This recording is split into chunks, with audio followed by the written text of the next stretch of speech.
नमस्कार दोस्तों आप सब जानते हैं एआई मॉडल नया टेक्स्ट बना सकता है, इमेजेस बना सकता है, वीडियोस बना सकता है। ये सब नॉर्मल है और कहीं कहीं कोई एआई टूल कोड भी लिख सकता है। लेकिन क्या एआई अब बायोलॉजिकल वायरस भी बना रहा है? ये सुनकर थोड़ा आपको शॉकिंग लग सकता है, क्योंकि कोरोना के दिन हम सबको याद है, लेकिन असली कहानी अलग है। क्या साइंटिस्ट ने एआई की मदद से कोई नया डेंजरस ह्यूमन वायरस बना लिया है? बिल्कुल नहीं। लेकिन जो रिसर्च सामने आई है वो बहुत इंटरेस्टिंग है दोस्तों। रिसर्चर ने एआई का इस्तेमाल करके बायोलॉजिकल डीएनए सीक्वेंसेस को जनरेट और डिजाइन करने के लिए किया है, और कुछ एआई डिजाइन वायरल जीनोम्स को लेबोरेटरीज में टेस्ट करने पर एक्चुअली फंक्शनल पाए गए। It's really amazing. तो आखिरकार हुआ क्या है, आइए इस साइंटिफिक जो फाइंडिंग या रिसर्च को बिल्कुल आसान भाषा में समझते हैं। सबसे पहले बायोलॉजी का एक छोटा सा कंसेप्ट समझते हैं। अगर आपका बायोलॉजी बैकग्राउंड नहीं है तो भी कोई प्रॉब्लम नहीं है, क्योंकि मेरा भी बैकग्राउंड बायोलॉजी नहीं है। डीएनए शब्द हम सब ने सुना है। डीएनए आप एक तरह का बायोलॉजिकल कोड की तरह समझ सकते हैं। जैसे कंप्यूटर में सॉफ्टवेयर कोड होता है, वैसे ही लिविंग ऑर्गेनिज्म में डीएनए के अंदर बायोलॉजिकल इंफॉर्मेशन होती है। नॉर्मली डीएनए के 4 बेसिक बिल्डिंग्स होते हैं, ATGC। इनका सीक्वेंस बदलता है और इसी सीक्वेंस में बायोलॉजिकल इंफॉर्मेशन एनकोडेड होती है।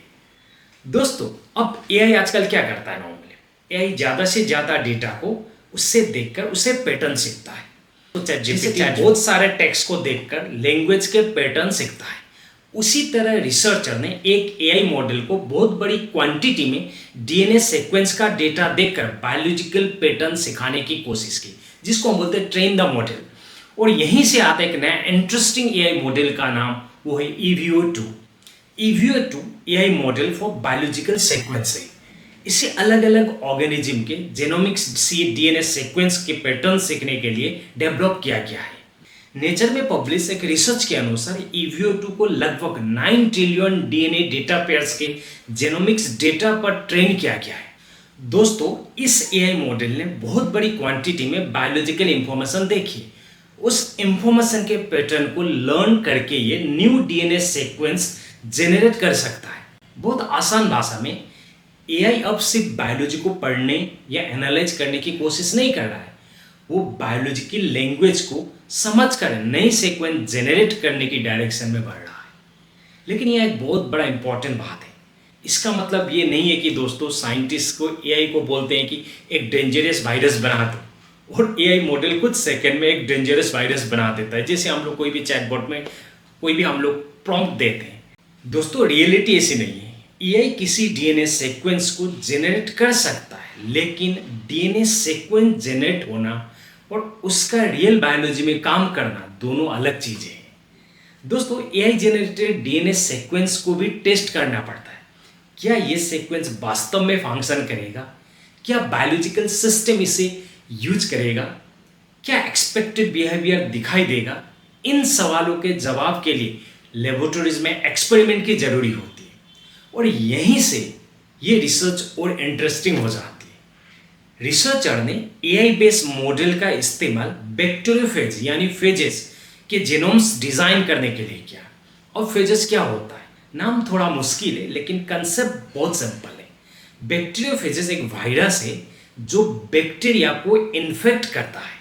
मतलब यहाँ बात किसी एआई जनरेटेड ह्यूमन वायरस की बात नहीं कही गई है। रिसर्चर ने ऐसे फेजेस जीनोम्स डिजाइन जनरेट किए, फिर भी कुछ सेलेक्टेड डिजाइन लेबोरेटरी में टेस्ट किया। और सबसे अमेजिंग बात, रिपोर्टेड एक्सपेरिमेंट में 285 एआई जनरेटेड फेज जीनोम्स को डिजाइन किया गया और टेस्ट किया गया।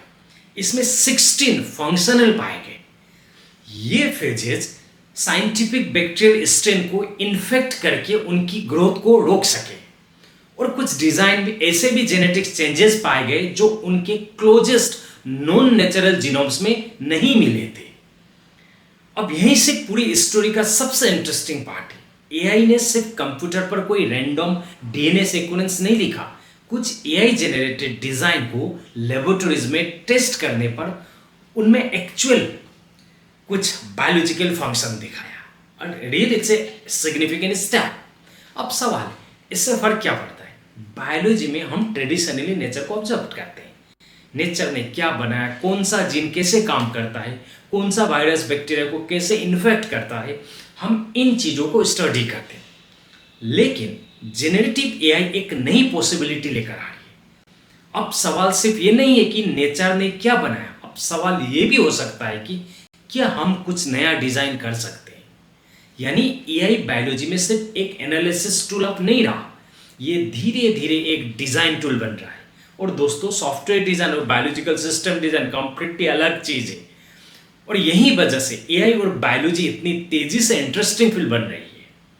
अब नेचुरली एक बड़ा सवाल आता है, अगर एआई बायोलॉजिकल सीक्वेंस डिजाइन कर सकता है तो क्या एआई फ्यूचर में ह्यूमन वायरस भी डिजाइन कर सकता है? यह आंसर थोड़ा सा केयरफुली समझना होगा और ये जरूरी भी। आर्क इंस्टीट्यूट ने सेफ्टी रीजन की वजह से ह्यूमन, एनिमल्स और प्लांट वायरसेस को जो ईवीओ टूल उस ट्रेनिंग डेटा सेट में इंक्लूड नहीं किया था। आज की रिसर्च ये नहीं दिखाती कि एआई ने कोई डेंजरस ह्यूमन वायरस बना दिया है। जो रिसर्च हम प्रेजेंट कर रहे हैं, बात कर रहे हैं, डिस्कस कर रहे हैं, वो एक बैक्टीरियोफेजेस पर है जो बैक्टीरिया को इन्फेक्ट करते हैं। और ह्यूमन बायोलॉजी बहुत ज़्यादा कॉम्प्लेक्स है। जीन्स अकेले ही काम नहीं करते, जीन्स रेगुलेशन से, सेल्स है, प्रोटीन्स है, डेवलपमेंट है, एनवायरनमेंट है, और इन सब के बीच ना बहुत सारी कॉम्प्लिकेटेड इंट्रैक्शन होता है। It's not easy to for AI to.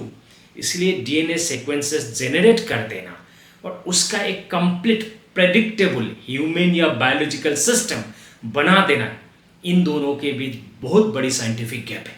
लेकिन फ्यूचर को लेकर एक्साइटमेंट क्यों है? क्योंकि एआई और बायोलॉजी का कॉम्बिनेशन बहुत सारे एरियाज में यूजफुल हो सकता है। जैसे ड्रग डिस्कवरी में कोई भी फार्मास्यूटिकल स्टूडेंट व हम लोग बायोटेक्नोलॉजी स्टूडेंट्स को यूज कर सकते हैं डिजीज डिटेक्शन के लिए, डिजीज रिसर्च के लिए। बायोटेक्नोलॉजी नॉर्मली यूज करते हैं मैक्सिमम अंडरस्टैंडिंग बायोलॉजी सिस्टम के लिए, और शायद फ्यूचर में ना नए बायोलॉजिकल मॉलिक्यूल्स और सिस्टम को डिजाइन में भी शायद यूज हो सकता है। लेकिन अपॉर्चुनिटी के साथ यहाँ रेस्पॉन्सिबिलिटी भी आ जाती है। कंप्यूटर में कोई बायोलॉजिकल डिजाइन बनाना एक बात है, उसे रियल वर्ल्ड में टेस्ट करना दूसरी बात है। इसलिए एआई के साथ साइंटिस्ट, लेबोरेटरी टेस्टिंग और सबसे इंपॉर्टेंट स्ट्रॉन्ग बायोसेफ्टी सिस्टम भी उतने ही इंपॉर्टेंट होंगे।